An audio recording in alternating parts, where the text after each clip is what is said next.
Comparez les expositions médicales aux autres sources d'exposition aux radiations ionisantes. Vous connaissez ce camembert des différentes sources d'exposition en France. On remarque surtout que la médecine est maintenant la première source d'irradiation de chacun d'entre nous, mais elle apporte des bénéfices, des diagnostics. La deuxième source d'irradiation est le radon, qui lui ne sert à rien. Nous recevons des rayonnements cosmiques provenant du Soleil. La dose double tous les 1500 mètres.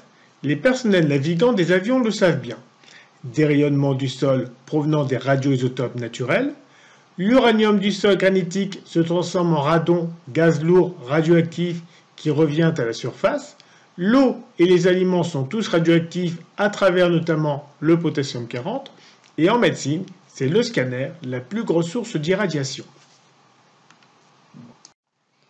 Il est bon de rappeler que toute nourriture, toute boisson présente de la radioactivité et que chacun d'entre nous est radioactif à travers le potassium 40 et le carbone 14 à hauteur d'environ 8000 becquerels.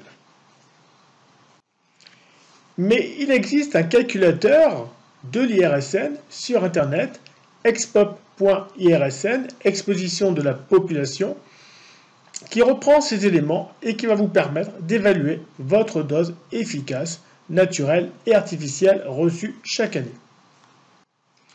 Bien sûr, je vous invite à tester ce calculateur, il est très intéressant et très instructif. Prenons un exemple. Si je suis à Périgueux à l'étage, je suis moins soumis au radon, je ne mange pas de poisson, je ne fume pas, je vais recevoir 2,5 millisieverts par an. Si j'habite au rez-de-chaussée, un peu plus soumis au radon, si je mange du poisson une fois par semaine et si je fume 10 cigarettes par jour, mon irradiation artificielle et naturelle augmente à 4 millisieverts. Autre exemple, je suis à Périgueux, au rez-de-chaussée, un peu plus de radon, je ne mange pas de poisson, je ne fume pas, mais je bénéficie de 2 scanners thoraciques cette année-là. L'irradiation annuelle monte à 17,4 millisieverts. Le fait de manger du poisson et de fumer ne modifie pas beaucoup cette dose. L'irradiation médicale est une source importante de ma dosimétrie.